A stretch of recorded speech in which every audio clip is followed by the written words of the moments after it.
Hey guys, it's Darren. So the DJI Action 2 has just come out and I've got an unboxing video coming soon, but what I wanted to do first was show you guys what this actual action camera is like in real life. We've all got an idea what's inside of these boxes now, what an unboxing is, so I will touch on that, but I wanted to show you real world what it's like, an unpaid, actual, honest opinion, and especially what it's like in low light.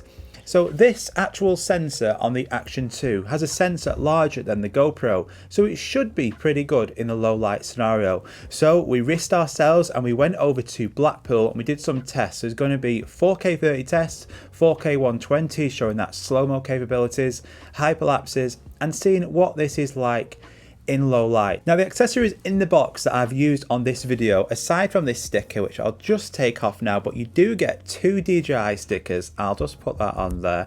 This isn't sponsored, which you'll find out in a minute why, but you get obviously inside of the box.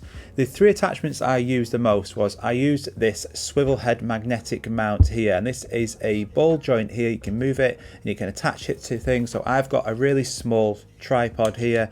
I just screwed that in.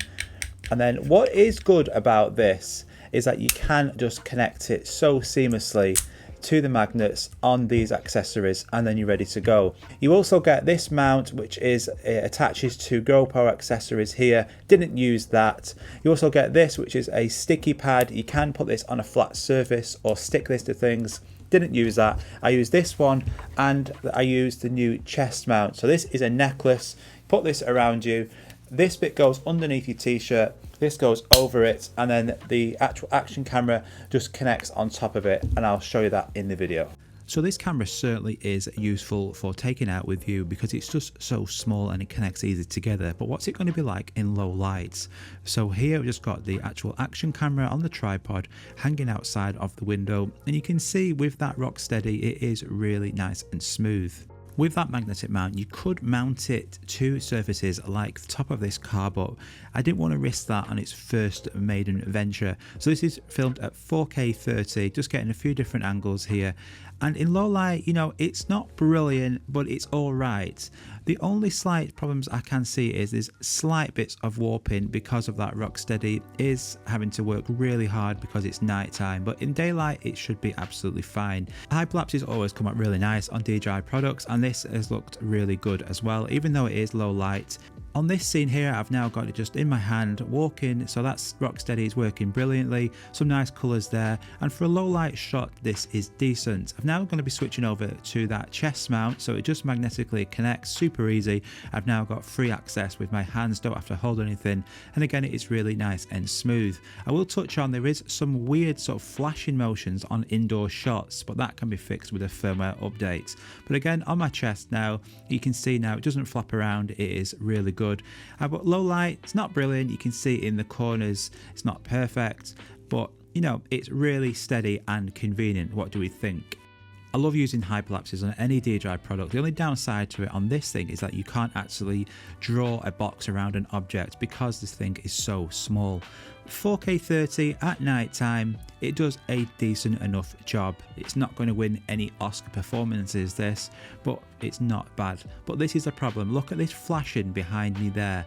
What is going on here? So we saw in that clip there that there are some flashing, and I'll just play them back in a minute. On the indoor shots, there are some weird flashings going on in the background, and this is just filmed at 4K 30, so we're not at high FPS. This should be and can be fixed with a firmware update, so don't worry about this too much. But what do we think so far about these low light shots? You know, this is so easy just to take with you, snap together. You've got a screen on the front, so if you're vlogging you can see yourself, and if you're just filming you've got a screen on the back as well. So this whole setup, for the extra money for the dual screen, I think is worth it. But let's look back at those shots again, and I'll just show you some more low light shots. You can see the flashing occurring just behind me there. It does it randomly, but I think it is this rock steady, because on this clip now, it doesn't seem to be doing it that much. So it is random. It might just be mine, but I have got the latest firmware on. So if you are experiencing this, try a firmware update, or we should hopefully get a new one soon. But it's certainly a really small, compact camera to take out with you, and it is fun filming on this. I am worried slightly about dropping this, about how actual strong this is and how much it's going to withstand any drops to that screen. By having two screens on and that lens not protected, that's more risk of damage. So what about if you already have a phone? So the iPhone 13 Pro is what I'm going to compare it to on these next couple of clips. Do you need to have one of these out with you for this type of filming, or should your action camera just be for those action shots? So this now is the iPhone 13 Pro, really bright and vivid, and this is the Action 2, and I'll just replay and show you a few of them just so you can make your mind up.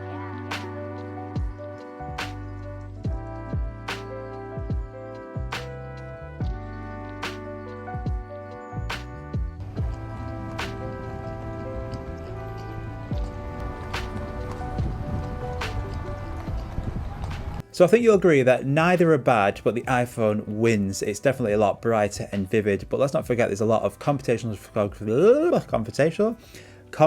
photography going on there as well.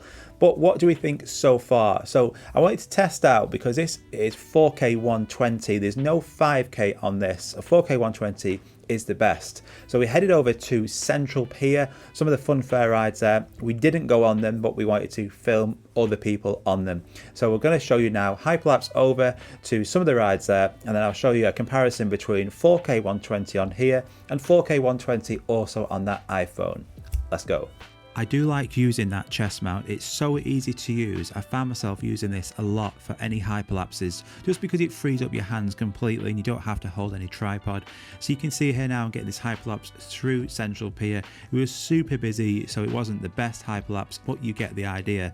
And then we're just going to head over to this area so we can test out the slow-mo capabilities on the Action 2. Just got it attached to this mount and then on that little tripod, and it does 4K 120, so it should be good quality. But let's not forget that this is also in low light at night time. Daylight's going to be a lot better, but it's going to be decent to see how this performs, especially with the small-ish sensor on these type of action cameras. You can see the flashing in the bottom left and right corners. But 4K 120 slow down, what do we think of this? I think it's, it's decent, it's usable, and it's a lot of fun. But for these type of scenarios, this is where the question needs to be asked is, do you need one of these action cameras? Sure, for snowboarding and really action type sports, you need an action camera. But what about your phone? So I'm going to compare it now to your iPhone for the exact same clip, same scenario. This is only 1080p 120, and look at that, look how bright and vivid that image is. So for me, again, the iPhone wins here if we're going to compare the two. Just switching back now to the DJI, the ride now is in reverse 120 FPS. It's decent, isn't it? But it isn't as bright, that image isn't as good, so it just shows that computational photography on the iPhone is working overdrive. But it's an expensive phone. If you don't hold a decent phone, then this is going to be great for you to just take out with you. And also it is waterproof.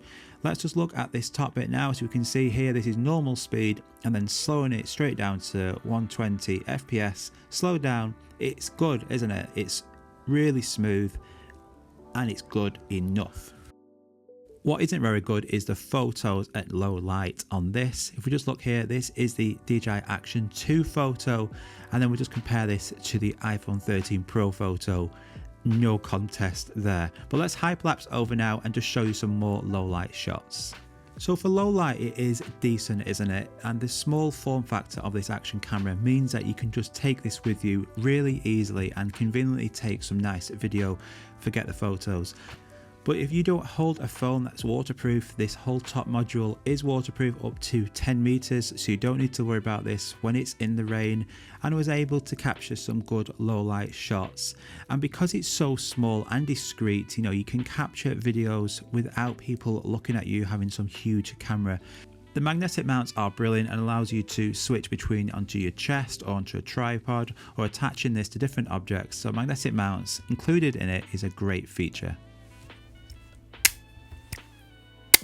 I mean, that noise. So I was more than impressed with the DJI Action 2. I think the small factor of this allows you just to grab this and go and take some great footage.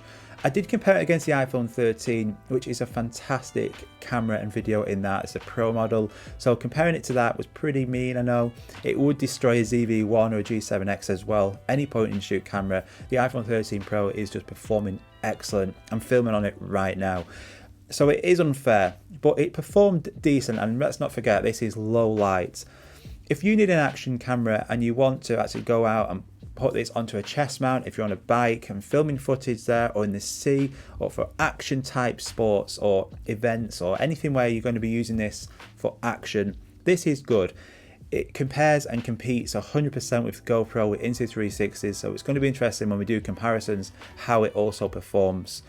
It's interesting. I am concerned in some areas though how this is going to perform long term. There is a screen on the front here, a screen on the back on this dual combo model. The lens isn't protected, it's fairly slippy, so if I was to drop this, how is this going to be? Potato Dirt dropped his off an FPV drone, didn't go too well, so that is definitely a concern. Whereas a GoPro, you can kind of drop that and it just survives and just keeps on going. So that's definitely a concern. I would like some kind of protective case for this, 100%. So a couple of questions from you guys. Drones 101 asked, would I recommend this to the average consumer? I think this competes 100% with the other action cameras, and I'm going to be comparing it to the Insta360 cameras as well.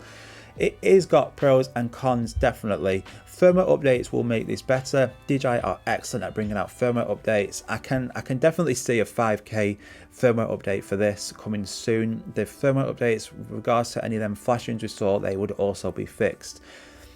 Again, it all depends what you're going to be using this for action shots. If you're skateboarding on a bike or skiing, snowboarding, anything like that, yeah, it's great. Put on a little tripod, connect this to a little magnetic mount here, and then you've got a really easy and convenient setup. And it's just ease of use, isn't it?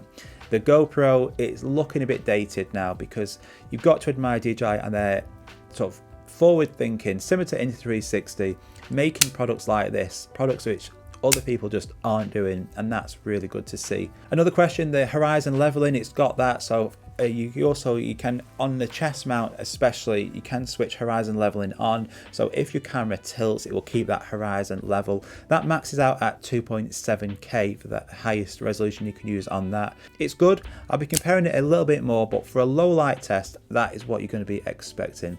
So let me know in the comments down below if you're looking at any other features, what you want me to test out on this thing. Are you considering buying one? What do you think so far? Be really interesting to find out. I'm Darren. If you're new around here, like and subscribe would be excellent, and we'll see you all soon. Bye bye.